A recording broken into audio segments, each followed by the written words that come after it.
All right. So, what's up, everybody? Thanks for clicking this video. Thanks for tuning into my channel. My name is Simon Hill, Black American from Louisiana, coming to you live from Budapest, Hungary. Today is April 28th, 2024, about 6:50 p.m. Went out on a nice date with the missus. Acty and I went exploring in the city, then had a nice little lunch date together. Now I'm at home, just finished an English class, about to come on live and chop up some game and drop some knowledge on a topic that my longtime subscriber Nelson Moreno, aka the Violator, sent me on Twitter. Now, my guy, as far as I know, he is from Portugal, so of course he's going to be more tied into what's happening in Portugal in the streets and in the politics of that country as well. But I am very interested about this story, so I'm glad he sent it my way, and I'm glad I will have the opportunity to talk about it. Now, for people who don't know where Portugal is one of the smallest nations in Western Europe.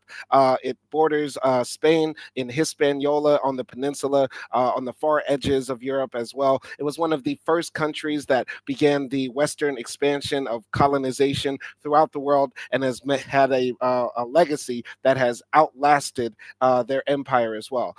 The reason why Brazil speaks Portuguese, Mozambique, Angola, Macau, and some people there speak Portuguese as well is all because of this vast empire that this very small nation, very poor nation in Western Europe was able to establish a few centuries ago. And now, as we are dealing with the legacy of slavery, human trafficking, rape and pillage and colonization that happened to the poor peoples and the marginalized people of the earth, as we're fighting for reparations for those people, many of the Western European nations who benefited so much and still benefit from that legacy today are refusing the opportunity to make right for the wrongs of their ancestors by paying reparations to those people. So I'm glad Nelson Moreno sent me this story. It's titled here, Portugal's Government Rejects Paying Reparations for Colonial Slavery Legacy. This was written by Sergio Gonçalves, published on April 27th, 2024 for Reuters.com. As we see here, Portugal's President Marcelo Rebelo de Sousa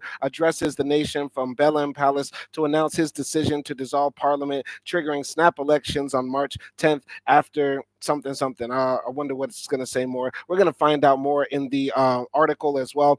I don't know much about the Portuguese government. I don't know if they have a right-wing government right now. I'm only going to be reacting to these two articles that I pulled up about the government's refusal in Portugal to pay reparations and Portugal's legacy and history of reparations, to educate myself and also to educate y'all as we learn and build and grow together. Y'all holla at me in the live chat right here. I got the chat open on my phone, ready to answer any and all questions, anything you want to say to me. So let's get into it. So, let's go to Lisbon. Portugal's government said on Saturday it refuses to initiate any process to pay reparations for atrocities committed during transatlantic slavery and the colonial era, contrary to earlier comments from President Marcelo Rebelo de Sousa. From the 15th to the 19th century, 6 million Africans were kidnapped and forcibly transported across the Atlantic by Portuguese vessels and sold into slavery, primarily in Brazil. Rebelo de Sousa said on Saturday Portugal could use several methods to pay reparations, such as canceling the debt of former colonies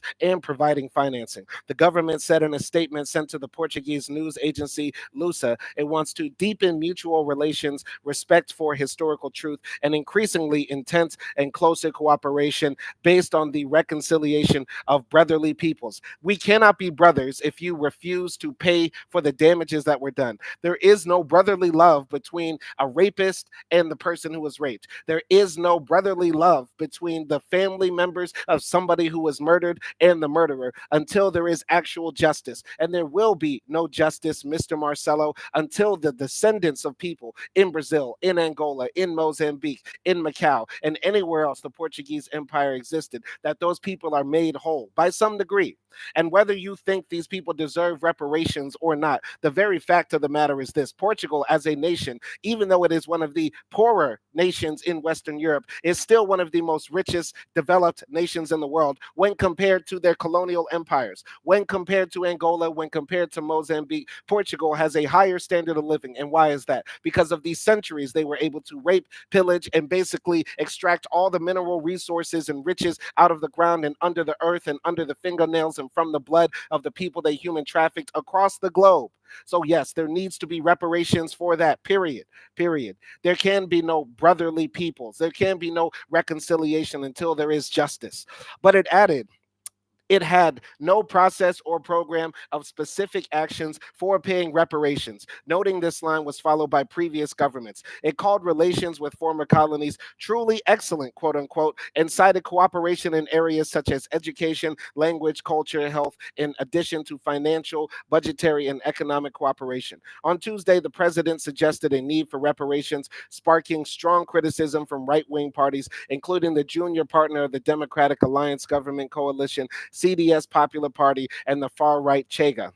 We cannot put this under the carpet or in a drawer. We have an obligation to lead this process of reparations, the president told reporters on Saturday. So it seems like the president was at first leaning to it, but then the right wing got involved because of course the right wing is going to say, slavery wasn't that bad, or the Africans sold us slaves and we just took them, or slavery has always existed, or a long, long, long, long time ago the Muslims made us slaves too. Those goddamn Moors, all that sort of stuff. White people come up with every sort of excuse that they can ever think of for why they are they are irresponsible or they are non-responsible for the benefits and privileges that they now have today, which are directly tied to slavery. Continuing here, Portugal's colonial era lasted more than 5 centuries, with Angola, Mozambique, Brazil, Cape Verde, Sao Tome and Principe, East Timor, and some territories in Asia subject to Portuguese rule. Decolonization of the African countries and the end of empire in Africa only happened months after Portugal's Carnation Revolution on April 25th, 1974, toppled the longest fascist dictatorship in Europe and ushered in democracy. All right, so just think about this. Think about if there was an African nation, if Nigeria or South Africa or I don't know, any other African nation you can think of literally colonized and extracted wealth from a European nation for centuries, if they human trafficked those people into African nations and worked them until the bone, until they died, castrated them, forced them to convert to their religion and all that sort of stuff. And then centuries later, those African nations were the wealthiest in the world, were a part of the first world or developed world. And then those poor European nations said, can we please at least get compensated for all of those centuries that you took from us? And the African nation said, hell no. Hell no. This is the thing. We live in this world where we think this is just mandatory. This is necessary. The black man, black woman are not supposed to get anything. They're supposed to get abused. They're supposed to get everything stolen from them. They're supposed to have their history disrespected. We're supposed to be told to just get over it and leave it in the past. Well, we shouldn't leave it in the past when today Portugal is still extracting wealth from Africa today, as well as all the other European nations and Western powers as well, including my home country of the United States. Going here, let's put this in context and let's learn together about Portugal's history of violence and trauma that they have inflicted across the world. This article here is from Al Jazeera, How Portugal Silenced Centuries of Violence and Trauma. There has been little acknowledgement of Portugal's role in the transatlantic slave trade until now. A map published for Portugal's 1934 colonial exhibition held in Porto. It is entitled Portugal is Not a Small Country and shows the size of Portugal's empire at the time as if superimposed over a map of Europe. This is insane. Like, so, these people were so glad. They were actually proud. They were proud of their colonial empire. They made maps saying, look how big we are. Look how much we were able to conquer and steal from other people. Just look at this over the map of Europe. And this is the crazy thing. If other European nations were to put their maps of colonies over this would be bigger than the Portuguese. This would be bigger than the Portuguese empire. If France put their empire on the screen, if the British put their empire on the screen, if Spain put their empire on the screen, it would be bigger than this. That's how much wealth was extracted from the global South and from Africa and from Latin America and that sort of stuff. Continuing here, this article was written by Ana Noemi de Souza, published on March 10th, 2021. Let's read here. As a wet winter gives way to spring, Lisbon's Campo das Cebolas Square is empty and quiet. From the nearby ferry terminal, commuters from neighborhoods on the other side of the Tagus River go back and forth. Between the empty pedestrianized square and the river bank runs the Infante Dom Henrique Highway, named after the discoverer, quote unquote, Prince Henry the Navigator, 1394-1460. A few hundred meters away, a soaring empty cruise ship, the Vasco da Gama, evoking the great 15th century explorer it moored. References to Portugal's epic seafaring past like these litter the city. There is even a Vasco da Gama shopping mall, but until now, there has never been a single explicit reference, memorial, or monument in Portugal's public space to its pioneering role in the transatlantic slave trade, nor any acknowledgement of the millions of lives that were stolen between the 15th and 19th centuries. This is the task that has brought Kilanji Kia Henda, Angola's most successful contemporary artist, here from his hometown of Luanda. The forthcoming memorial homage to the victims of slavery that he designed will be the first memorial of its kind in Portugal, and he says the greatest challenge I faced as an artist. Here is the art right here, illustrations of the memorial by Kilanji Kia Henda. I salute his art.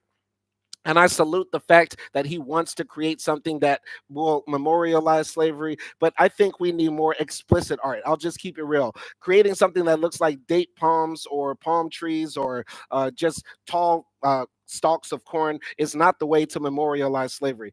I'm not trying to disregard this man's art, but we need images. Let's make a statue. Let's make a statue that actually shows white folks on boats, whipping on black folks, chaining black women to their knees, throwing them overboard on boats, feeding them to sharks, castrating them, branding them, ironing them, whipping on them, that sort of stuff. Let's show the actual truth because I do believe violence needs to be shown.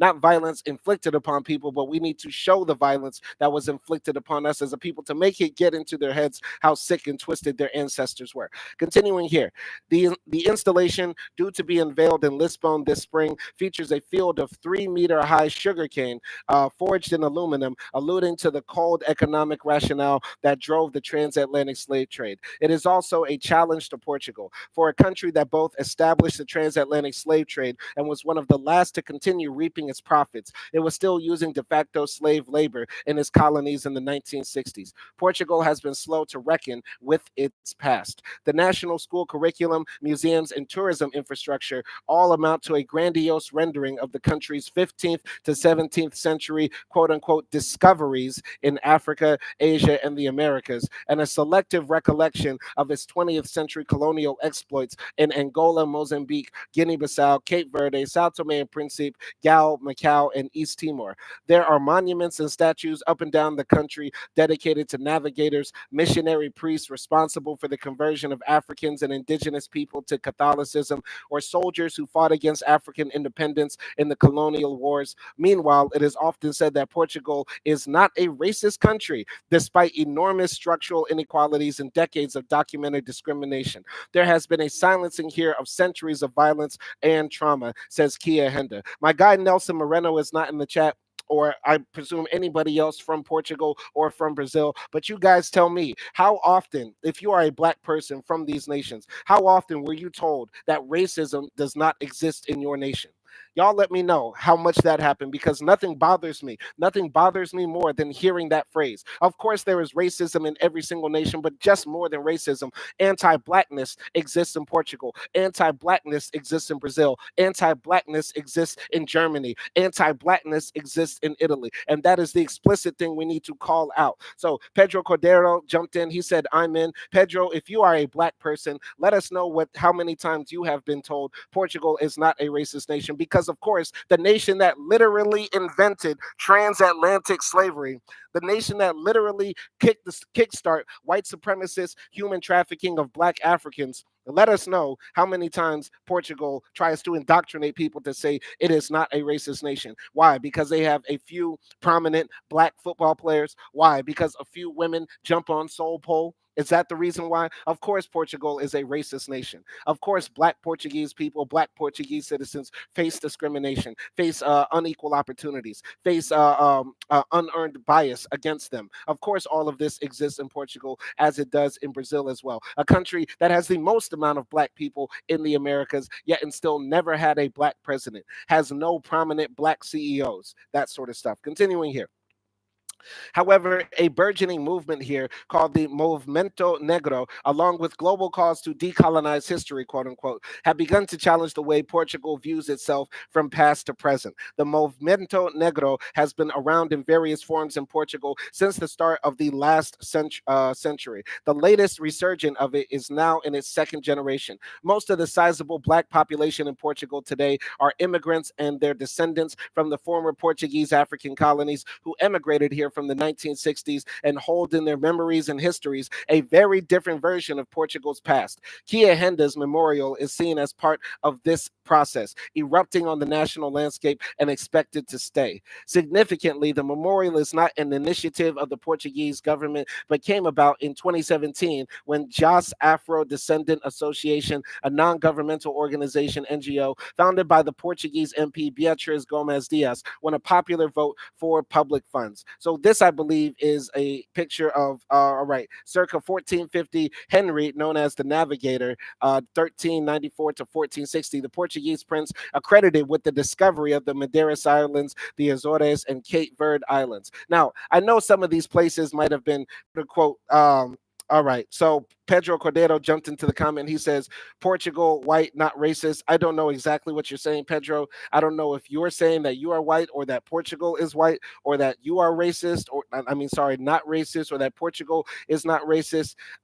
So anyway, Pedro Cordero says, history doesn't talk about the people. Of course, history doesn't determine exactly who a people are, but it does advantages or disadvantages that people have. So, because Portugal was so intrinsically tied to the human trafficking of people for centuries, was able to extract innumerable amounts of capital from the literal backs and blood of people. Of course, Portugal, even though it is a poorer European nation today, it is still the poorest nation in a wealthy land that comes off of the backs of 6 million. 6 million. Think about that. 6 million men, women, and children who were thrown into the sea if they could not survive the horrible Middle Passage. 6 million people who were forced to work till death in the sugarcane fields of Brazil. 6 million people who were whipped, tortured, and brutalized, sometimes branded with hot iron until they were forced to convert to Catholicism. Of course, this holds a legacy. History does not determine the people, but Portugal is still a wildly racist nation with an extremely racist history, and it needs to pay reparations to the descendants of those people, period. All right. But you know about Angola independence. Sure, in the Angola independence, Pedro, I'm sure you're going to say something like, in Angola, those wild, crazy niggers tried to kill all the white folks they got to see. All right, sure, of course. That's what you're going to say, Pedro. Pedro is a racist white supremacist who is jumping in my comment section. Once again, I don't know where white supremacists want to consistently be on a black man's penis. Pedro Cordero is the type of white man who secretly wishes he could fillet me. He wishes he were under the table right now, sucking on my long black schlong. Because white supremacists, rather than being in their white world, they would rather come down to where we are. He would rather hang out to where he thinks the subhumans are, or the people he thinks are below him are. As if we cannot hold his country accountable and his people accountable and his nation's history accountable. He secretly thinks about black penis more than a Kardashian. Pedro Cordero is a cuck. That is why his mama is a bitch. Pedro Cordero, your mama is a bitch. She is a hoe, and she raised a bitch ass human being who cannot have empathy for other human beings as well. So, Pedro Cordero is typing in broken English. He says, go search. If it was Portugal, no Cuba, America. Pedro Cordero can't even write in actual English, yet he is on an English YouTube channel. Pedro Cordero is a very stupid person, and he should not be on this channel. All right. So, yeah, Pedro Cordero was timed out of Avery Adams for 60 seconds. I love my moderators. My moderators are the illest. My moderators are the illest. Anyway, I'm going to continue building here. Let's go on with the story. A plantation in mourning. That the memorials artist comes from Angola, the country that suffered the most catastrophic loss of lives during the trade in enslaved people at the hands of the Portuguese is poignant.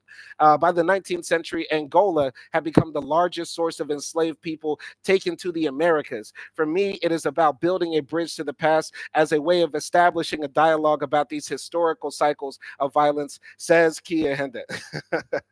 Avery Adams jumped into the chat. He said, "Time out for a little, buddy."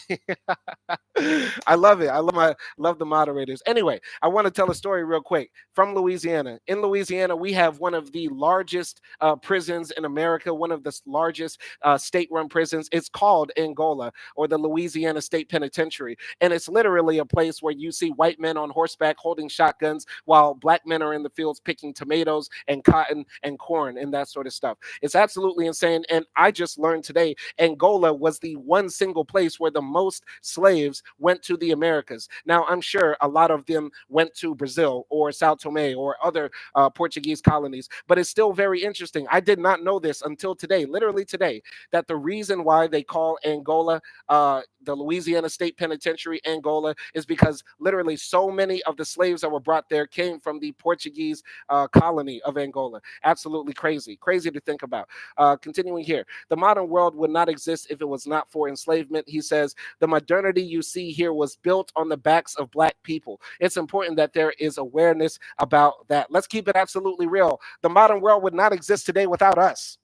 Facts, facts. All of these European nations who are now the richest, most powerful nations in the world, Germany, France, Britain, Spain, Portugal, Italy as well, whether they had colonies or not, all benefited from our labor, our sweat, our lives, our tears, our deaths. This is the actual truth. The modern world is built on our backs. And so, yes, Portugal, you do owe your colonies, former people that you subjugated, reparations for all the billions that you will still have. Because let's keep it real. Let's keep it absolutely a buck. Let's keep it absolutely a buck. If they gave reparations today, a lot of niggas would buy Louis Vuitton and Gucci and Ferraris and Porsches. I know I would. I would at least buy a Mercedes.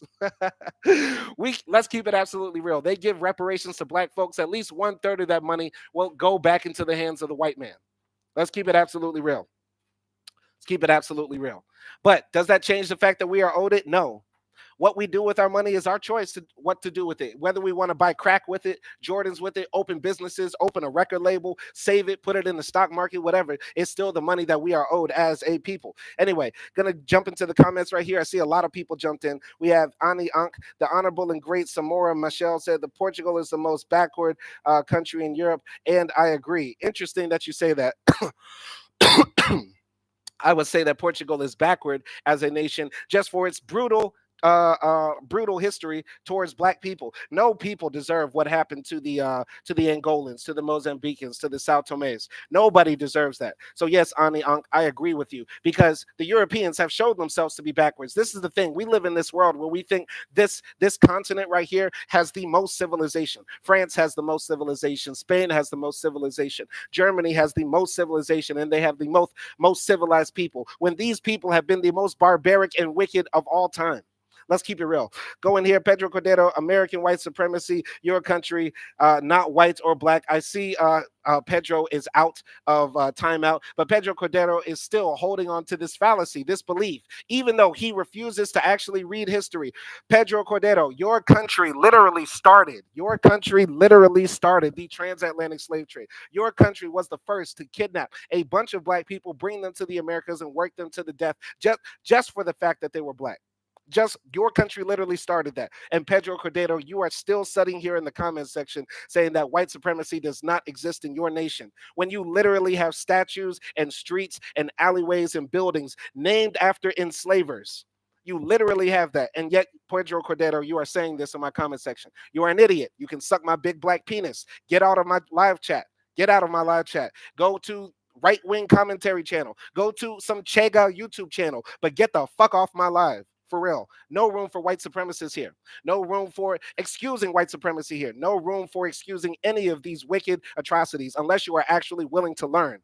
But Pedro Cordero, if you're going to be stupid as fuck, stay here. Stay here. Be stupid as fuck. Anyway, Sasha Khan said, did Germany have African slavery? Yes, they did. Actually, Sasha Khan, yes, Germany had a colony in Namibia, and they committed the first genocide against a group of people before they created the concentration camps in Germany for the Jews, the Romanis, the gays, the trans, and the black folks in Germany. There was a German colony in Namibia. There is still German architecture and German descended people in Namibia today. And they committed atrocities. They murdered about 30,000 black Namibians in Africa. Yes, the Germans had a colony. And yes, there is a legacy of white supremacy in Germany as well. Great question, Sasha Khan. Avery Adams said, Pedro, speak your piece, but don't step out of line. All right. Avery Adams putting everybody in timeout. He flexing right now. Anyway, we're almost done with this article, but I would really like to get back into this. So, continuing here with the history of Portugal and human trafficking and the wickedness of these evil Europeans. From the mid 15th century, when explorers such as Vasco da Gama opened up new ocean routes from Europe around Africa to Asia and to the Americas, Portugal also traded in enslaved people, often by force and under the banner of Christian crusading missions. The Portuguese established settlements and trading posts, including, among others, in the countries they would later claim as colonies: Angola, Guinea-Bissau, Cape Verde, Sao Tome and Principe, Mozambique, Goa, and Brazil. I really want to visit Sao Tome and Principe. If you don't know what it is, Sao Tome and Principe is like a volcanic island off of the coast of Africa near Gabon. It's like Hawaii in Africa. You can only visit there if you're an American or basically from any other country that they allow without visas for only 14 days. But the pictures I've seen of Sao Tome and Principe are absolutely beautiful. If you're ever get the chance to, go there, man, let me know if you get to go there and take pictures, send videos, whatever, because Sao Tome and Principe is on my bucket list. I definitely want to go. African Hawaii, who wouldn't want to go to African Hawaii? Sounds dope. Sounds absolutely dope. Anyway, continuing here. From the 16th century, the Portuguese established sugar plantations in Brazil using enslaved laborers shipped across the Atlantic from the west coast of Africa to produce what was then the world's most precious commodity. The lucrative transatlantic slave trade became an international enterprise involving all of the European colonizers, including the British, the Dutch, the French, and Spanish. However, its starting point, both historically and geographically, was Portugal. Portugal. Pedro Cordero's in timeout, and I doubt he's actually listening because Pedro Cordero don't know English. But let's keep it real. All of these Europeans collaborated in the colonization of the world, in the extraction of resources from the world, but they wouldn't have done it without little old Portugal getting the head start. Little old Portugal on the edge of Hispaniola, little old Portugal with this long Atlantic coastline was able to sail around the world and basically trick a bunch of people into believing into white supremacy, capturing people, forcing them to work until their deaths just for sugar. Just for sugar. Ain't that crazy? Ain't that crazy?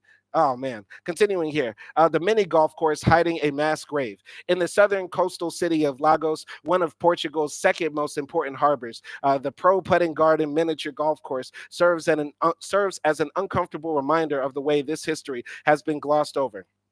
It was here in 2009, during excavations for an underground car park, that a mass grave was uncovered containing the remains of children and adults. Pedro Cordero, where you at? Pedro Cordero, come out of timeout. Tell me that your country is not racist when you got a mass grave of women and children under a miniature golf course. You sick, wicked, evil Portuguese. You sick, wicked, evil people buried 200 men, women, and children under a miniature golf course. You sick fuck. You sick, nasty bastard. All right, Pedro Cordero saying gold, gold, that was real money. No, real money is black bodies. Anybody that knows history knows that the way to get rich is to enslave black people. And Pedro Cordero, this is what your ancestors excelled at. Are you proud of them, Pedro? Are you proud of them, Pedro? Are you proud of them? The real gold in this world is black bodies. All you have to do, Pedro, is be like your sick ancestors, kidnap a bunch of people and force them to work under the hot sun until they die to pick sugar and cotton and gold. Are you serious, Pedro? There's no racism in Portugal, but we have mass graves of black people under miniature golf courses. All right, I'm continuing here. Let's read this again. And does anybody notice the name of the city in Portugal? Lagos. How do you think Lagos, Nigeria got its name? Because the Portuguese pulled up in a port in Africa and said, this is New Lagos. And now we have a bunch of black people saying that, hey, I'm from Lagos, nigga. Anyway, continuing here. In the southern coastal city of Lagos, once Portugal's second most important harbor, the Pro Putting Garden miniature golf course serves as an uncomfortable reminder of the way the history has been glossed over. It was here in 2009, during excavations for an underground car park, that a mass grave was uncovered containing the remains of children and adults, some with their hands bound. You sick bastard.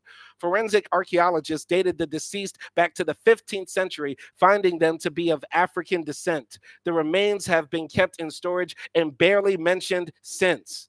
Nelson Moreno jumped into the chat. He said, rape and murder in a global scale is also a part of European achievement. Ain't that the truth? Tell that to your Portuguese buddy. Your Portuguese buddy, Nelson, Pedro Cordero, is in the chat saying, Portugal is not racism. Portugal is not racist, or they have no racism. Racism only exists in Europe, in America. Racism or anti-blackness does not exist in Portugal.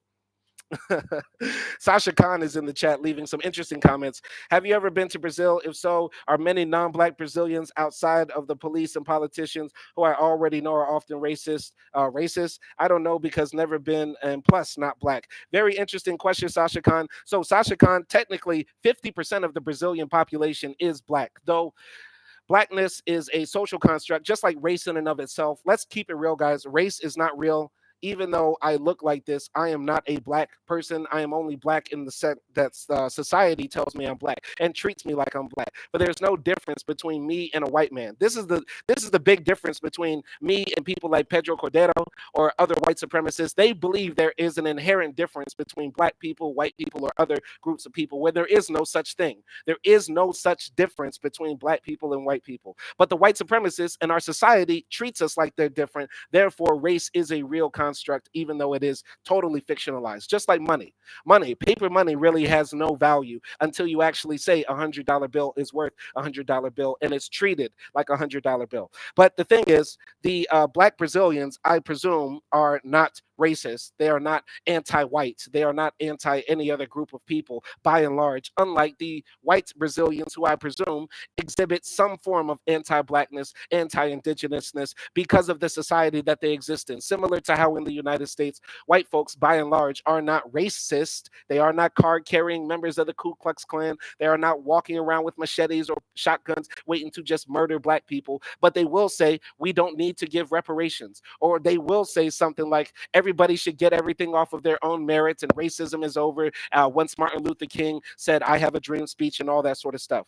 So, Sasha Khan, if you're asking, are the black Brazilians racist? No, but there is anti-blackness in Brazil. And I'm sure the black Brazilians are dealing with that to an extreme degree. There is a great YouTube channel I suggest for everybody who wants to check it out. It's an English YouTube channel, but it's ran by a black Brazilian man. It's called Black Brazil Today.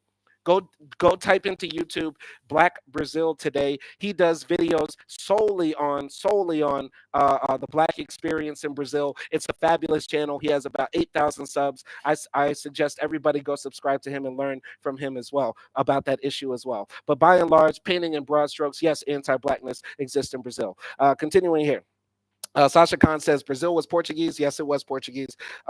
Portugal is racist, but behind your back, and there has been improvements to be for real. Okay, thank you, Nelson. Brazil was the Portuguese colony. Thank you, Nelson. Thank God. Now we're talking the same. I have no idea what Pedro Cordero is saying, but listen. The fact is, whether people are racist in front of your face or behind your back, it doesn't change the fact that racism is not okay. This is the thing. Black folks, we have to stop saying like, you know what, racism is okay as long as they do it behind their backs. I know I said that before in the sense that, I appreciate being in Hungary in the sense that I am not getting called the N-word while out in the streets, while walking about and stuff like that. But I'll say this, we shouldn't accept it, period, because black folks, by and large, didn't do anything to anybody. We didn't sail around the world. We didn't rape a bunch of women. We didn't create whole entire nations based on beliefs that we are superior to other groups of people. We didn't force people to work under the hot sun just to harvest sugar cane or corn or cotton, or work people to death in mines looking for silver and gold. We didn't do any of that yet, and still we get all the backlash as if we did the worst things to people on the planet. We shouldn't accept that, period. That's what I'm going to say. So continuing here. So they're describing the miniature golf course where they found a mass grave of black people in Portugal. But Pedro Cordero says Portugal is not a racist nation. Continuing here. So laid out with some synthetic green grass, bubbling fountains, preened shrubbery, and curvaceous dancing statues in the shadow of the old city walls, which serve as an official historic landmark. There's no marker, official or otherwise, anywhere around Pro Putting Garden to indicate the history of the site. Yet there is little doubt that the remains uncovered belong to the grim history of Portuguese slavery. Lagos is the port where the first enslaved Africans disembarked from Portuguese ships in 1444. Let's repeat that for Pedro Cordero. Lagos. Lagos, your city in Lagos. Has anybody here from Portugal been to Lagos? Let me know. I'm sure it's a beautiful city, but it's a beautiful city with a horrible legacy. It is literally the birthplace of white supremacy. Your city, Pedro Cadero, in Portugal. Lagos is the birthplace of white supremacy. 1444 is where it all began. Lagos is the port where the first enslaved Africans disembarked from Portuguese ships in 1444. Thank you, Nelson Moreno, in the comments. Portugal literally created the transatlantic slave trade. Lagos is the port where the first enslaved Africans disembarked from Portuguese ships in 1444, marking the very beginning of the transatlantic slave trade. Yet the only acknowledgement of this history within the popular touristic center of the city is a small museum called the Slave Market, which opened in 2016 in collaboration with UNESCO. This is on all the black folks who are in Portugal. Y'all got to stomp, y'all got to yell, y'all got to protest to have this history recognized, memorialized, and aggrandized. This is on the duty of every black Portuguese person. Y'all got to fight for your rights by first cementing your history. Follow what we did as black Americans, because first we made them recognize we have a history. At the very beginning, white supremacists said, we picked y'all niggas up from Africa and y'all ain't have no history. As if Egypt didn't exist, as if all those great empires in Western Africa didn't exist, as if literally the start of humanity did not begin in Tanzania and South Africa. We made sure that the white supremacists knew that black folks had a history. And this is on the black Portuguese people, I'm telling y'all, because y'all got to deal with stupid white folks like Pedro Cordero. Y'all got to deal with stupid white people like Pedro Cordero. You got to make these motherfuckers realize y'all got a history. So y'all fight to make sure this slave market museum is expanded, aggrandized. I would change the name from the Memorial to Human Trafficking Caused by the Portuguese Empire. Y'all need to retitle it that. I'm telling y'all, I'm trying to give y'all game here. This is your black American cousin. It's your black American cousin giving y'all free game on how to make these white folks in Europe respect your rights. All right. Anyway, continuing here. A lot of Portuguese people don't even know that such a museum. A lot of Portuguese people don't even know that such a museum exists, says Naki Gaglo, a historian and tour guide specializing in the 16th to 18th centuries. The museum itself lacks a lot of information. My personal opinion is that it doesn't change the conversation a lot. So here's a photograph showing a religious procession in Angola, one of Portugal's colonies, as printed in the propaganda magazine Portugal Colonial in 1931. See, yeah, all right, interesting. Very interesting that these artifacts still exist. So Nelson Moreno said, they don't teach this at school, only the surface. I found it myself. And that's another thing, Nelson. Y'all got to demand that your teachers, that your education system teach about slavery, teach about colonialism and that sort of stuff. Because that's the fight we're having in America right now. All these crazy radical Republicans and conservatives want to make teaching about slavery illegal. In Missouri, in Louisiana, in Texas, in Florida. They want to make even teaching about black history in America illegal, and that's what we're fighting against. That's why I do these live streams. That's why I read these articles. I don't care if there's 2 people in the chat or 200 people in the chat. What I'm doing is important because too many people online are talking about bullshit like Doja Cat's booty, or they're not paying attention to the fact that conservatives and Republicans in the United States want to make it impossible for us to actually learn about what happened to our people and what is continuing to happen to our people. D.L. Hughley said this, and I thought this was absolutely fantastic. In the past, it was illegal for slaves to learn how to read. Now it's going to be illegal to read about slaves. That's what they're trying to do in America. We are fighting that fight. And in Portugal, y'all need to be fighting that fight to actually make sure your history is memorialized and remembered. All right? Nelson Moreno left a comment. He said, Cape Verde is the first slave port, birth country of my dad. Absolutely dope. Absolutely dope that you dropped that little factoid for us, Nelson. Thank you. Send more factoids as much as you know. And shout out to Cape Verde as well. That's another nation I really, really, really want to go to before I die. I'll keep it real. A lot of the nations that Portugal colonized, at least they had good taste. Angola, from what I see in the pictures, beautiful nation. Mozambique, beautiful nation. Sao Tome, beautiful nation. Of course, Brazil, beautiful nation as well. Cape Verde as well. We can at least say, even though they were evil, wicked European colonizers, at least they picked the best. You get what I'm saying? That might be a bad compliment, a backhanded compliment, but let's keep it real. They got good taste. All right, Pedro Cordero said, my history started in 1991, not before just that. Pedro Cordero is a person who does not read books. This is the thing. The white supremacists, the stupid white folks like this, they don't even read books. They just think, well, my life exists now and everything that happened before, it doesn't matter. It doesn't matter. It doesn't matter. Anyway, continuing here, Avery Adams jumped into the chat. What you're doing is real estate. We buying and holding right now. If we don't want to listen, they will sooner or later, but the price will go up now. Thank you, Avery. Thank you, Avery, for seeing the vision. Hey, man, I'm just one guy out here just talking my piece. Let's continue learning and reading together. I'm almost finished with this article. Then I'm going to go smack my big booty wife up and down. Yeah. Anyway, I'm just playing. I'm just playing, man. Continuing here. A way to fill the spaces in. Christina Roldao is a sociologist and organizer. Our history is full of blanks and silences, she says. If you grew up black here, you will have grown up looking for ways to fill the spaces in. We are constantly having to rebuild those histories because the work of previous generations has been systematically erased in silence. We need anchors. The new memorial is not only a denunciation of the crimes of the past, but also points to an effort to recognize and honor those who lived through it, a history that has been much neglected. We must not allow ourselves to fall into historical amnesia, says Kia Henda. Beyond the trafficking of millions of enslaved people from Africa to the Americas across the middle passage of the Atlantic Ocean, less attention has been paid to the thousands of Africans who were taken to Europe and stayed there, forging a much more diverse society than is often acknowledged. That's a very interesting history as well, and they need to teach that as well. All right. Because the way we should teach about slavery is not to be mad at Europeans. For example, like Pedro Cordero. I'm not mad at Pedro Cordero. I'm just mad at his ignorance and his stupidity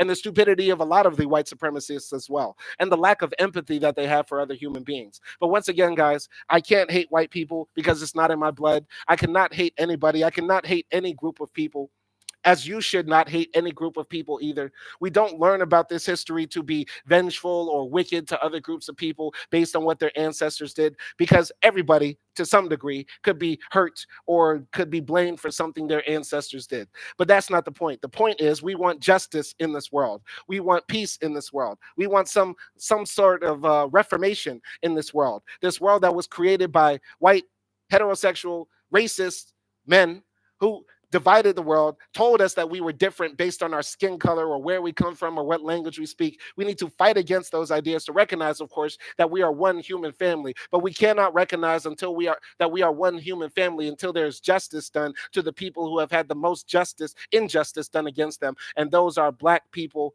Or African descended people, period.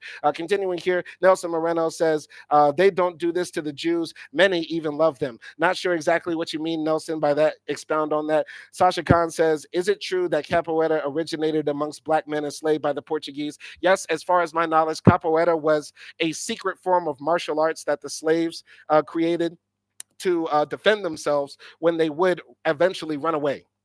So a lot of people don't know this, but Brazil had many enslaved Africans who ran away from slavery to then create maroon societies. In fact, there's a guy you should look up, and the guy that everybody should look up and know. His name was Zuma. Zuma was a African king who existed in the jungles of the Amazon in Brazil and created his own kingdom.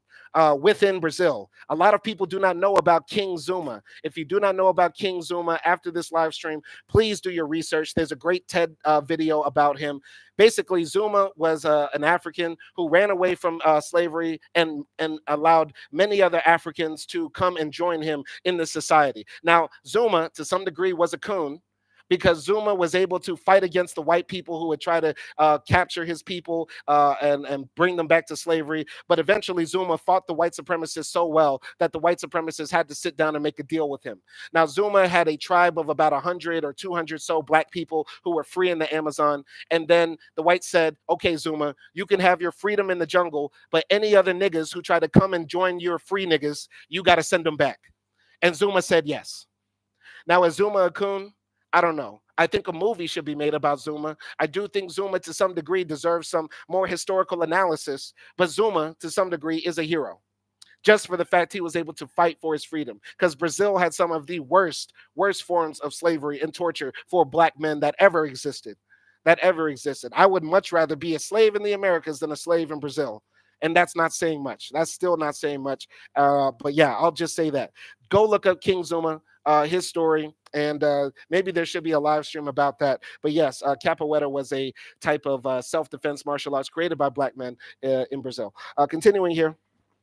Nelson Moreno says most white supremacists love the Jews and treat them with reverence. It's interesting. The white supremacists seem to have a love-hate relationship with the Jews because on one hand, they believe that the whites are supposed to be the supreme people, but then how do these supreme people end up getting tricked by the people who are supposed to be subhuman? It doesn't make sense. I think the white supremacists are cucks. Secretly, they wish that the Jews did dominate over them. That's my theory about that. Continuing here, Nelson Moreno, do you think these people constantly try to downplay the Holocaust? They it's interesting. Some of the white supremacists say, yeah, we did the Holocaust and we wish we actually finished the job. And then others say that the master race was actually too stupid to actually do it, or it was impossible for the master race to actually do it. Anyway, continuing here with the story of Portugal and their history of slavery and colonialism, we must not allow ourselves to fall into historical amnesia, says Kia Henda. Beyond the trafficking of millions of enslaved people from Africa to the Americas across the middle passage of the Atlantic Ocean, less attention has been paid to the thousands of Africans who were taken to Europe and stayed there, forging a much more diverse society than is often acknowledged. Arriving from Togo 6 years ago, Naki Gaglo was surprised at how little Portugal's role in the slave trade was acknowledged publicly, especially given the impact he knew it has had in countries such as his homeland. It's simply not discussed in the mainstream. There is a big problem here with how history is taught in school books. So I decided to undertake my own research, and then I ended up creating a walking tour. It's a way of reminding people that the history of the Portuguese in relation to Africans cannot be erased. Shout out to Naki. Shout out to Naki Gaglo. I know a lot of the Africans that go to Europe end up cooning. A lot of Africans end up cooning, but we got some writers that come from Africa who end up trying to do good work. You know what I mean? They end up trying to do good work.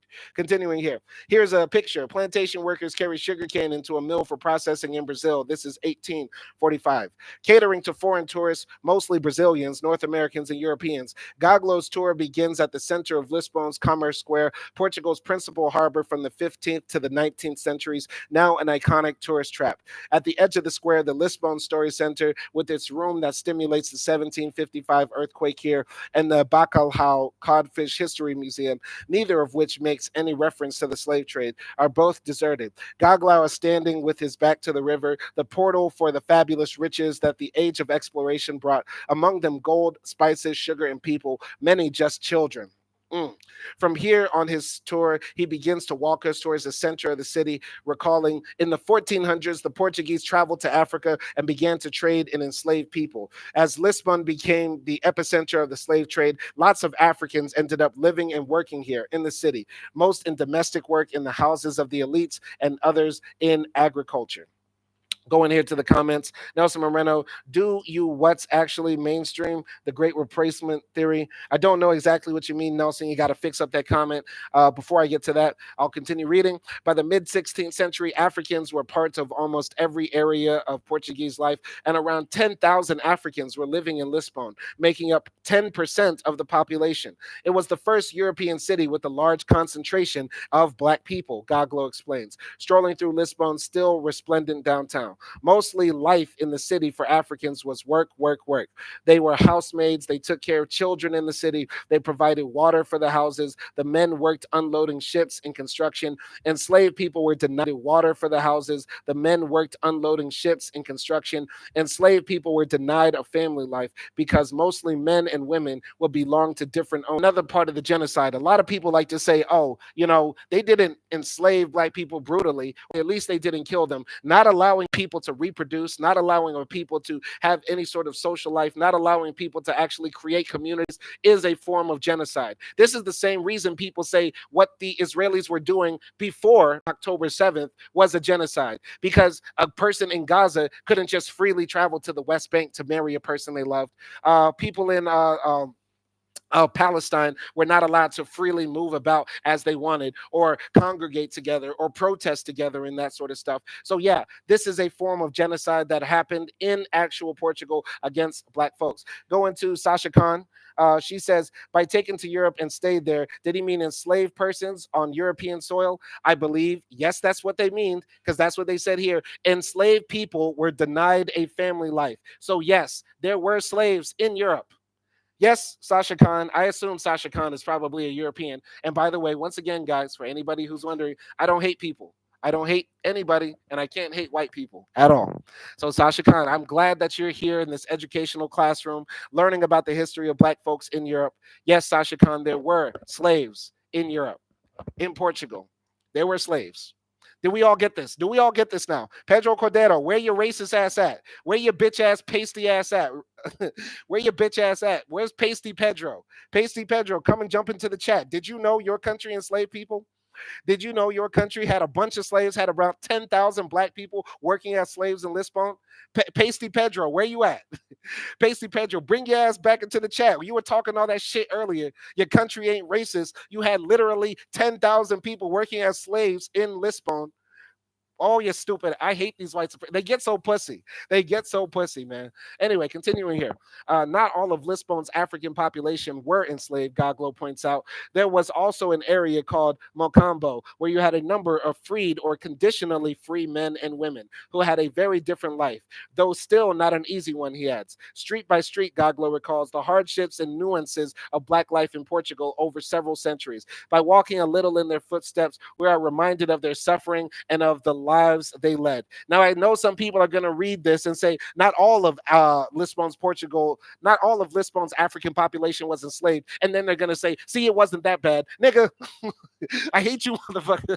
You niggas are so dumb. I know somebody's going to say that. Let me ask you this. If you are a free black person in 1666 America, if you were a free black person in colonial America, do you still think your life was great? Do you think Frederick Douglass's life was great? Do you think Harriet Tubman's life was great? Do you think any black person, free black person in the white supremacist past life was great? No, hell no. Hell no. Duh. Pasty Pedro still ain't jumping to the chat. He got nothing to say about the 10,000 black people that were kept as slaves or the mass grave of black people in the under a miniature golf course. He got nothing to say about that. Pasty Pedro, you pussy ass bitch. I hate you, punk motherfucker. Anyway, continuing here. Sugarcane is processed at a factory in Brazil circa 1700. An illustration from Les Indes Orientales et Occidentales. My Portuguese is very bad. Oh, this is French. Et autres le roman de Hogue. Oh man, my French is even worse. Continuing here. Catholic Brotherhoods. The city that Goglo depicts in his tours no longer exists. It was almost entirely destroyed in the 1755 earthquake that cost around 50,000 lives. 6 years later, in 1761, Portugal abolished slavery on the mainland. There are few traces of the black presence that predated these historical watersheds in Lisbon, and many crucial archives were lost at the time. Nonetheless, Goglo believes there's a lot still to be uncovered by historians, including himself. I wouldn't be surprised if there was a pogrom. I wouldn't be surprised if there was a pogrom in Lisbon where they congregated all the black people together in some sort of ghetto. And either there was a mass extinction event like this earthquake that killed 50,000 people. And we always know in natural disasters, the poor people are the ones who are most likely to die. So if there were a bunch of poor black slaves living in Lisbon and an earthquake hits, I'm pretty sure they were the ones who didn't have the most sturdiest of housing. And they were the ones most likely to be susceptible to fall literally in between the cracks of this earthquake that devastated Lisbon. Or if there was a pogrom, I wouldn't be surprised if they straight up just killed a bunch of black people. Because let's keep it real, Hispaniola has a history of mass extinction events. Do we not remember the Reconquista when they literally kicked out the Jews and started killing people who wouldn't convert to Christianity? When they were so mad that the black Moors who conquered all of Spain and all of Portugal, they were so pissed about that 700 years of embarrassment that they started murdering and slaughtering people? Do we not remember the first genocide in European history? Do we not remember this? Do we not remember this? Does nobody remember this? I wouldn't be surprised if they killed all of the black people in Portugal after that earthquake or before that earthquake, and that's why we don't have that legacy of a black presence in Lisbon or in Portugal today. Pasty Pedro, maybe you can clarify me. Pasty Pedro or any other Portuguese person can jump into the chat and rectify my historical wrongs if I'm talking out of my ass. But somebody clarify this for me. because it seems like it wouldn't be out of the ordinary for a bunch of Europeans to murder a group of people who were living in their lands who they thought they didn't deserve to be there anymore. Continuing here, I'm going to continue with the story. Uh, All right, Avery Adams says, I'm learning for sure. I didn't know this.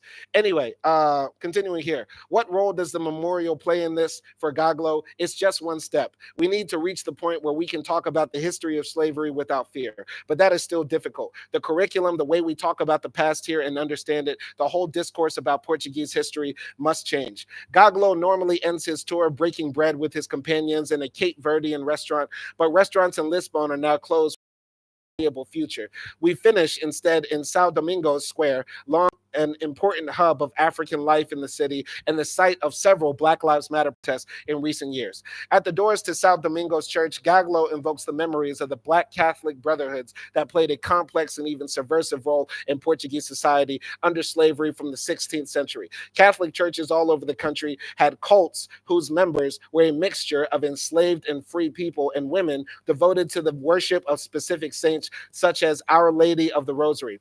The conversion of Africans to Catholicism was a pillar of slavery, and the church encouraged the emergence of these brotherhoods, unaware that, under the guise of Catholic symbols and rituals, other gods continued to be worshipped, as also happened in other societies of enslaved people, such as Brazil and Cuba. Crucially, however, these brotherhoods also offered a social life and support to those ostracized from society in almost every other way. The fraternity can help you financially with health problems, with legal assistance. They were spaces that offered protections and certain privileges to Black people, explains Gaglo. But we must not forget that they also sought to reinforce the domination and subjugation of Africans. Very interesting to learn about this history. I did not know about this Black church history of Portugal. Basically, a long time ago, or, basically a bunch of Catholic cults were popping up all over Portugal. Some free people and enslaved people and Black people and white people were worshiping certain Catholic saints together, and they were still holding on to their African identities by worshiping their old gods while also syncretizing Christianity into their religion as well, and also finding the strength to fight against the society that was dehumanizing them so much. Absolutely interesting to hear about this history. Beautiful, beautiful. So they also became a way of resisting. The brotherhoods were among the earliest organized agitators against slavery and would often collect funds among themselves to purchase the freedom of enslaved members. Absolutely beautiful. Great, beautiful Black history that they have in Portugal. I love to hear this. This is something new for me. All right, so here is a primitive cana mill at Castanho in Brazil for crushing sugarcane by ox power circa 1800. So the saga of Mendonça. The history of those brotherhoods is also central to the work of Jose Linha Nafafe, an anthropologist and historian at the University of Bristol in the UK. Nafafe has been tracing the history of a 17th century Angolan abolitionist who went by the Portuguese name of Lourenço da Silva Mendonça, a prince of the Congo kingdom of Ndango in modern-day Angola. Lourenço was exiled from Ndango for declaring war on the Portuguese invaders and sent to Brazil in 1671. All right, Greg Mack says, "What up, Simon? I see you giving out wrenches." I'll, yeah, man, we making moderators out here. Nelson Moreno's a moderator, Avery's a moderator as well. All the big dogs. Greg Mack says, "Catch you next live." Shout out to Craig Mack, man, big dog. All right, as a political exile. Anyway, this is an interesting story. Once again, interesting story. So there was this African king from Angola. His name was Mendonça. He wanted to fight against the Portuguese. And so they kidnapped him because the African coon said, "How dare you fight the white man, nigga?" And then they sent him to Brazil as a slave. That deserves a movie. This is the thing. This is the thing. In our history, we have so many stories, so many writers, so many beautiful things that we could talk about as a people. Why the hell are we worried about Palestine with people when we could just be ourselves and have so much to talk about and so much to appreciate as a people? This is so. I did not know this history. Mendonça. Continuing here. As a political exile of the Portuguese crown, Mendonça lived a relatively privileged life in Bahia, the northeastern state of Brazil, where the Portuguese had introduced sugarcane plantations and brought huge numbers of enslaved Africans to work in them. But while he was there, according to the Linha Nafafe, the Portuguese were concerned that Mendonça might run away to the Quilombo, free town of De Palamas, a huge Afro-Brazilian maroon community of people Portugal who had escaped slavery, established by the legendary Zumbi. Zumbi, that's his name, Zumbi. It was not Zuma. I apologize to anybody who caught it wrong or typed it in on TED or Google. His name is Zumbi. Look up Brazil Zumbi. He was a black man who created a society of free black people in Brazil at a time when slavery was at its peak. He is a hero, but he's also a coon. He's a complicated figure. Anyway, so Mendoza is in Brazil. He's living a privileged life, and the white folks are scared that he might actually join Zumbi and all the other crazy niggas who want to be free, who have dryptomania. If you don't know what dryptomania is, look it up. Anyway, Zumbi dos Palmas, a man who had escaped slavery years earlier. It was run according to their own laws and cultural norms and took up armed resistance against the Portuguese who tried to recapture them. The authorities were afraid that Mendoza would run away and join Palermas, said Nafafe, an animated storyteller. Even over Zoom, his walls covered with pictures from his upcoming book on Mendoza. So they sent him and his family away again, this time to Portugal in 1673. So this is crazy. This guy was so revolutionary, or they were so scared of the power that he had as a black man, that they tried to sell him into slavery in Brazil. He still overcame that. So then they said, we're going to send you to the belly of the beast. We're going to send you to the land of white supremacy. We're going to send you to Portugal. Okay, and then let's see what happens in the story. Continuing on. So, if the move was intended to subdue Mendoza's anti-Portuguese activities, it failed. It was in Europe that Mendoza was to make his mark as an abolitionist, a trajectory that Nafafe has painstakingly pieced together from documents found in dusty archives across the continent. After several years of study at a monastery in Portugal, Mendoza was appointed as an advocate of the Black Brotherhoods. This, according to Nafafe, is when records show that he had begun to work on a petition against slavery. Using his position, he enlisted the support of Black brotherhoods across the Iberian Peninsula who lobbied the Vatican by writing letters that urged Pope Innocent VI to abolish slavery across the Atlantic. Pope Innocent VI, who held the title from 1676 to 1689, did indeed condemn the slave trade. With power in Europe divided at the time between the crown and the church, the Vatican had enormous power and influence over the fate of the enslaved. This is another thing too. When we teach our history, we should not let white folks say, yeah, we eventually learned our ways and said slavery is bad and we ended up giving it up. No, no, no. Black men were always at the forefront fighting for our freedom and liberation. These black folks, under the secrecy of night, in hidden rooms and back alleys and doors, were plotting on how to write letters to the Pope to say, make us be free. They were always fighting. We were always fighting for our freedom. Nobody ever gave us shit. Nobody ever gave us shit. If you black in this world and got something, nobody gave it to you. All right? And it's been that way since the beginning of time, since the beginning of this white supremacist world that we live in. So I'm glad to see that happen in Portugal, and glad to know this is a part of our history. Continuing here, it has never previously been established by historians that Mendoza was an African, which is really incredible that in the 1600s you had this African man who traveled all over Europe to mobilize an activist movement for the liberation not only of black Africans but also of indigenous people in the Americas, says Nafafe. In 1684, Mendoza went to the Vatican, where he accused the nations involved in the transatlantic slave trade of crimes against humanity. What I've discovered is that this wasn't just a petition. It was actually a court case undertaken by black Africans and supported through highly organized international solidarity, explains Nafafe. People always think that the legal abolitionist movement started in Britain in the late 18th century, but Mendoza really forces us to review our position on this. Shout out to Mendoza. Shout out to this Portuguese writer. That's a big dog right there. That's one of our heroes. That's one of our forgotten heroes, but they will never be forgotten. If you fight for our people, if you fight for our liberation, your name will never be forgotten. Rest in power, Mendoza. Shout out to him. Shout out to his ancestors. Shout out to anybody who's related to him. And shout out to the black Portuguese writers. For real. Gangster. Anyway, continuing here.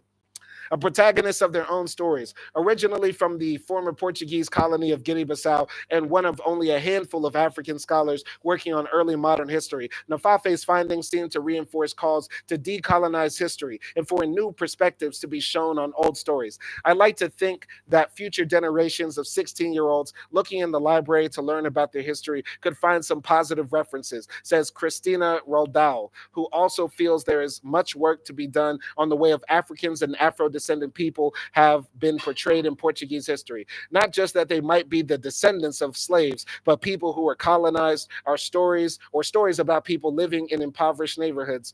But they might encounter a different kind of narrative in which Black people are the protagonists of their own stories, where we talk about how they lived and resisted. This is important to the Black population today, but it's just as important for everyone else in Portugal that the truth and complexity of this history is restored. Here's a picture right here, a water carrier with a baby on her back in Praia and Cape Verde Islands. So interesting picture right here. Wonder what happened to the sister. Anyway, jump into the comments right here. Nelson Moreno says, I knew about Mendoza, but not this deeply. Shout out to Nelson Moreno. Tell me what you knew about Mendoza. Tell me if they teach about any famous Black Portuguese people in your country's schooling or in the history books or anything like that. Because Mendoza is definitely somebody we should all know about. All Black folks should know about Mendoza. Think about that. He tried to fight against the Portuguese in Africa, went to Brazil as a slave and fought against the Portuguese there. They sent him to Portugal to be a slave, ended up going to the Vatican and petitioning the Pope himself, a Black man. Think about that. A Black man during a time when most Black people were literally slaves, literally slaves. He stood in front of the Pope and said, what you are committing are crimes against humanity. And Jesus would not approve of this in the early 1600s, fighting for the rights of all people, literally before the founding fathers of the United States said that all men were created equal. This Black man born in Africa stood in front of the Pope and said this. Think about that. That's a beautiful, deep history.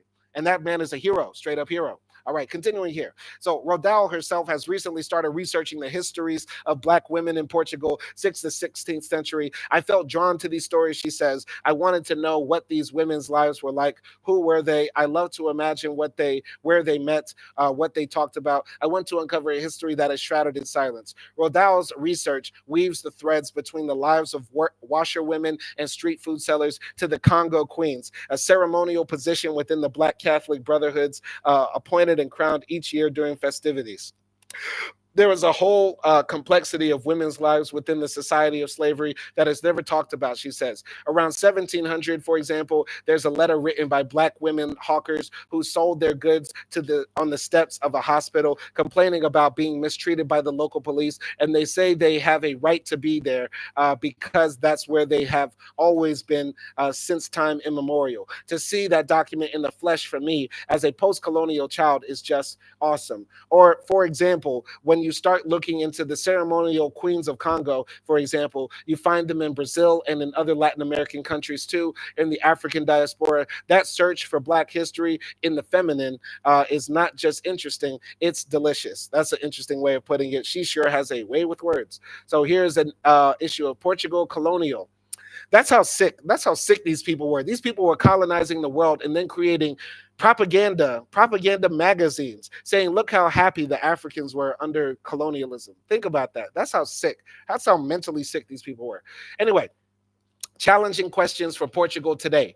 Rodal has worked both in and on education. She lectures at a university and in the past has led research which shows that school pupils of African heritage in Portugal are more likely to fail academic years, to drop out of school, and are more often pushed towards vocational courses than in higher education. She is also a vociferous participant in the campaign to get the Portuguese state to collect data on race and ethnicity, which is illegal under the current Portuguese constitution. Nelson Moreno, you let me know what you think. Should your country ask people their race on a census or government documents and that sort of stuff? In my opinion, I think yes. I think it is important to know how many Black people you have in the nation, so that way we can collect actual data on how these people are treated, what the situations are of these people, and that sort of stuff. Because if we don't have data, we can't fight the fight that needs to be had. Some people might say, "Oh, if you collect that data, you're actually creating racism." Well, racism exists whether we create that data or not. So let's actually ask. Nelson Moreno says yes, they should. All right. So I think we can agree on that.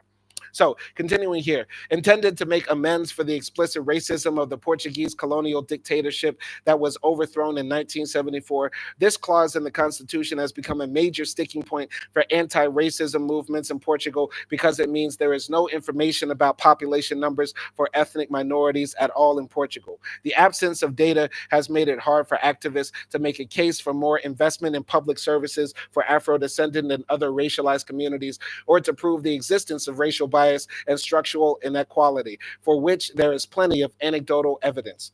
Like her previous academic and activist work, Rodal's historical research also seeks to pose serious and challenging questions within Portugal. I see no contradiction between looking into statistical data on inequality in the education system and thinking about the problems with the national school curriculum and the absence of histories, and how in turn these relates to the kinds of jobs that our parents have in Portuguese society, she says. They are linked to the issues of colonial slavery. So for me, it's all continuous and interconnected. Absolutely, Rodal. What she's saying here, of course, we have to analyze the history of Portugal, the history of all of these European nations, because it's no coincidence that her parents come from some colony of Portugal. And yes, they have to work the menial jobs, or they're making less pay, or live in subsistence housing, or substandard housing.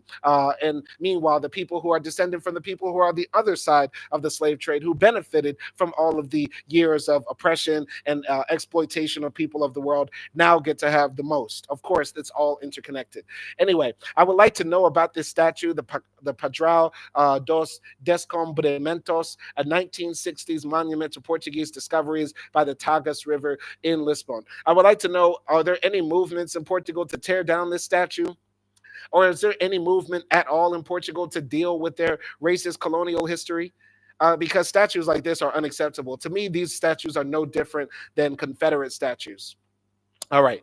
In making these connections, however, Rodal is touching upon one of the most contentious issues in Portugal today. The 16th century is the period Portugal is most proud of, an era known as the Age of the Discoveries that saw the country's ascension as a global imperial power of fabulous wealth and a certain kind of cosmopolitanism.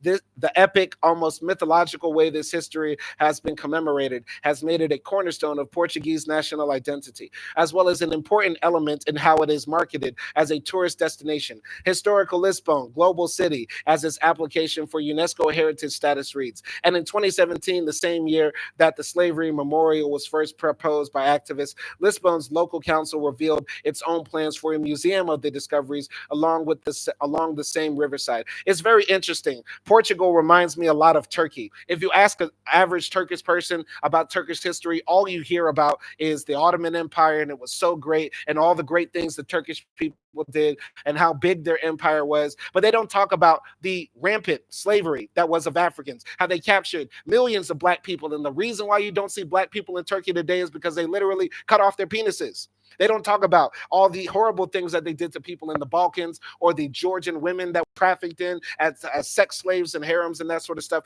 If you ask the average Turkish person about their history, they would look at their empire as a positive thing as well. And it seems like the same thing for the Portuguese. They look on their empire as a positive thing, a glorious thing that needs to be remembered. And we have to remember, there's no such thing as a positive empire. And yes, that includes African empires too.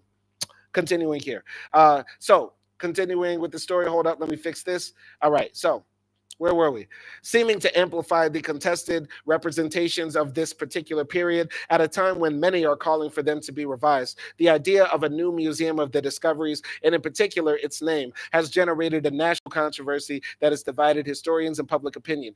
Critics say the way this history is still remembered in terms of discoveries and encounters with other cultures occludes the violence and brutality that the Portuguese inflicted to achieve the domination of their trading posts and colonies. What you can tell from the case of the Museum of the Discoveries is that the national narrative is still all about the influence that Portugal once had in the world, says Marcos Cardal, a historian of Portuguese popular culture and identity. These well-established renderings of Portuguese history are perhaps best encapsulated by the cluster of tourist attractions located just a few kilometers downriver from Campo das Cebolas in Belém, which harks back to the 16th century. There is the Torre de Belém fortress, the Jerónimos Monastery, which contains the tomb of Vasco da Gama, the celebrated navigator who charted the maritime route around Africa to India, and perhaps most recognizable of all, the monument to the Discovery statue and its panoply of oversized explorers, bards, and missionary priests.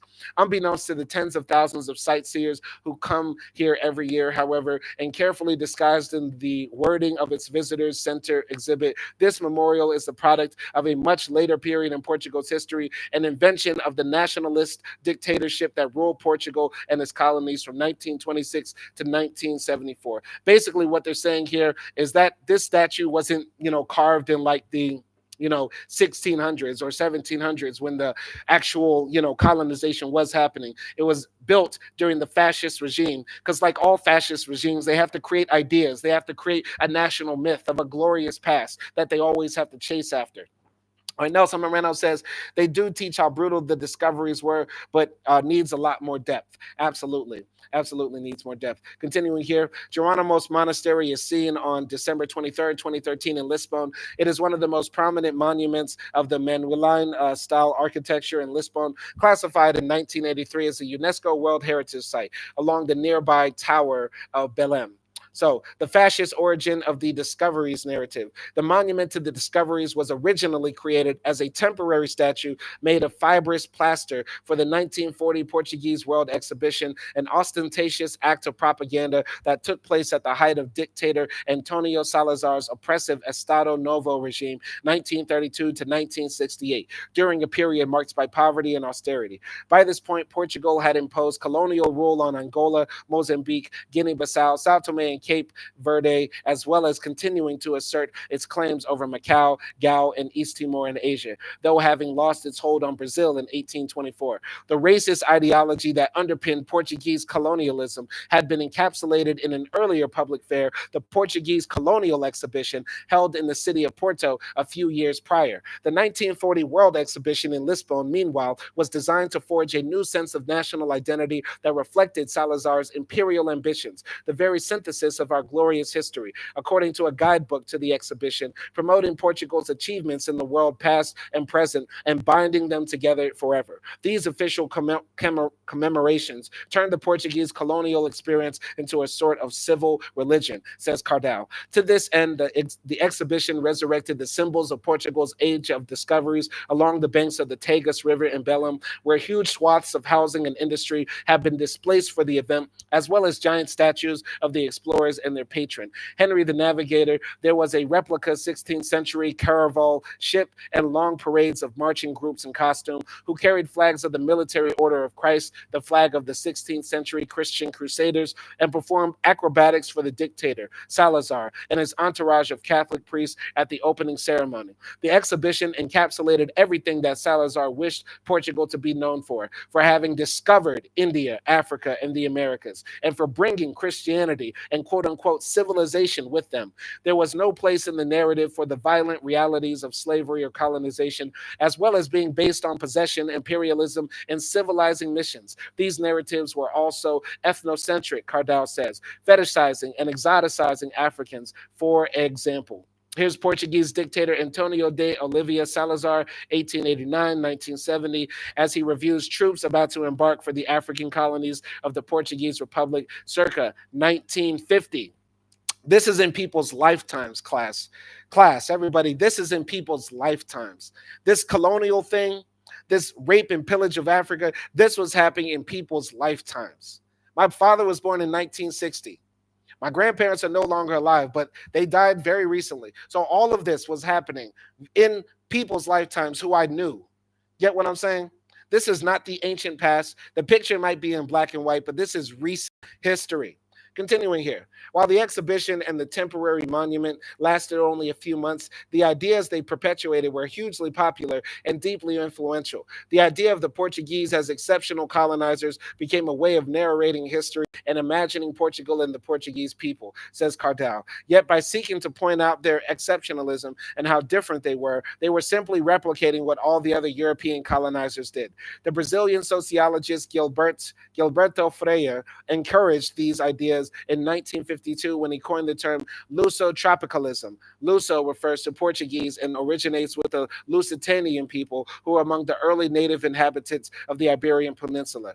Freire's theory was that Portuguese colonialism was exceptional because they were more humane, more fraternal than, say, the British or the Belgians, who were understood as being more brutal and less tolerant of other races, says Cardell. It was a useful framework for a regime that intended to export thousands of mostly poor rural Portuguese to its colonies, says Cardell, as Cardell explains. Luso-tropicalism became the common rhetoric of the regime, promoting the idea that the Portuguese Empire was a single political unit spread across continents and multiracial, with a kind of easy coexistence of different peoples and cultures and absence of racial prejudice. Life in the colonies, however, was far from the racial democracy that Freire romanticized. Under the legal framework of the Estatuto do Indígena, or native statute, indigenous subjects of Portuguese rule had an inferior status to white Portuguese based on the explicit understanding that they were less civilized than their colonial masters. The only way for non-whites to gain access to education and other privileges in the colonies was by renouncing their own cultures to assume Catholicism, the Portuguese language and customs, and achieving the status of being assimilated. Exploitation and extensive forced labor in the colonies were well documented, yet Luso-tropicalist ideas about the Portuguese people's lack of racial prejudice remain central to Portuguese national identity and history telling. So here's a picture here of some guy, some old racist white guy. Nelson Moreno says, my mom claims her family was related to Amilcar Cabral, who freed Cape Verde and Sao Tome. All right, so that's why you're a writer. That's why, Nelson, it's in your blood. It's in your blood, Nelson, that you're a writer because you come from a legacy of revolutionaries. That's dope. Glad to know. Anyway, here's 15th century Portuguese explorer Vasco da Gama is still revered as a major figure from Portugal's age of discoveries. Nelson Moreno, let me know what people think about Vasco da Gama, because I look at Vasco da Gama like Christopher Columbus, another old white man who sailed around the world, committed atrocities against people, and is credited with discovering places that people already lived. But let me know, Nelson, what people in Portugal actually think about this guy. Continuing here.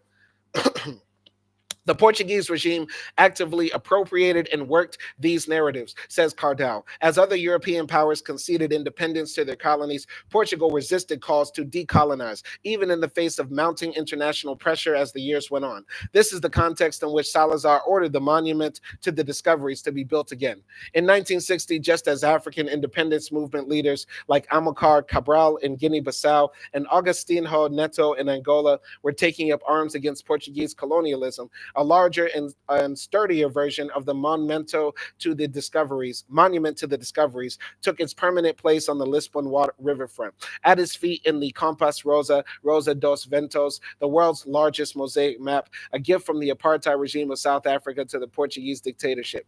For Cardell, the slavery memorial will finally bring a visual counter-narrative of this history to the city. The dominant narrative associated with these national representations of Portugal, that is, the supposed lack of racial prejudice in the quote-unquote tolerant Portuguese and the absence of racism as a result, doesn't fly anymore. And it was the plans for the memorial and the organizing of the Black movement that has brought this change about. Portugal's ever more assertive and politically engaged Black population, now second generation, are at the forefront of those in Portuguese society pushing for a more nuanced and complicated version of the history to finally be told. The Movimento Negro has also brought more attention to the ongoing legacies of structural racism in terms of police brutality, equal access to housing and education, and representation, for example. The debates sparked by the Rhodes Must Fall movement in South Africa have also been felt in Portugal, with protesters targeting a statue of Padre Antonio Vieira, the 17th century missionary Jesuit priest in Lisbon. An open letter on the issue from 4 Portuguese academics to the Portuguese Publico newspaper stated in February 2020, the consensus around the narrative on the meaning and legacies of Portuguese colonialism has run dry.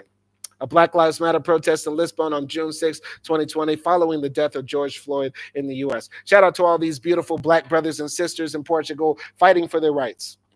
All right, going here to the comments, Nelson Moreno says, Vasco is treated with reverence. The longest bridge in EU in here is named after him. Interesting, interesting. All right, so there are other challenges afoot, however. The growth of a new far right party, Chega, has highlighted the enduring appeal of Luso-tropicalist ideas. The party even held a Portugal is not a racist country protest in August 2020 in response to a national Black Lives Matter demonstration. In February 2021, a petition circulated online gathered 15,000 signatures calling for the deportation from Portugal of one of the country's most prominent anti racist organizers, Mamadou Ba, on the grounds that he doesn't agree with our cultures and values. Nonetheless, when the new memorial takes its place on Campo das Cebolas this spring, it will mark an unsettled history with a permanent fixture on the city landscape. It's been a long time coming, says Kia Henda. Initiated by the Black Portuguese, voted for by the public, and conceptualized by an African artist, the memorial challenges not only the way this history has until now been recorded and memorialized in Portugal, but also who gets to tell it. The new memorial will not solve everything, but I think it could be an anchor, says Christina Raudal, for different memories and narratives. All right, and that's the end of this story right here. Once again, I think Portugal has a very interesting history, a very long history as well. Of course, not all of their history is tied to racism, slavery, colonialism, and that sort of stuff, but it is a big part of it. Portugal basically started the transatlantic slave trade. Portugal is the birthplace of white supremacy. Portugal is the place where the world that we know today would not exist without it. And that is a bad thing because the world we live in is racist and evil, unfair, capitalistic, misogynistic, sexist, all that sort of stuff, all the isms as well. You get what I'm saying? So yeah, I think this was a very important story for me to read. I learned a lot in this story. Shout out to Nelson Moreno for sending me this story. Shout out to everybody who jumped in the chat to read this story with me. Shout out to Craig Mack. Shout out to Avery Adams. Shout out to Sasha Khan. Shout out to Pedro Cordero. And shout out to anybody else who I might have missed in the chat who I can't see now. Y'all stay tuned for more live streams. Send me more stories you want me to read. Be on the lookout for more movie reviews with me and my wife. Stay on the lookout for more episodes of Culturalist Theory where I'm writing artist reviews of their albums and ranking their albums as well. If you want English classes, just hit me up in my email. If you ever want to come on the channel and chop it up with me, you can as well. Hit my email. We'll plot it out. I'll send you my Zoom link and we can do a whole interview and everything and talk. This channel is an open platform for everybody, and I'm just one man speaking my piece, educating myself and educating the world as I grow with y'all. Thank you to everybody. My name is Simon Hill, and peace.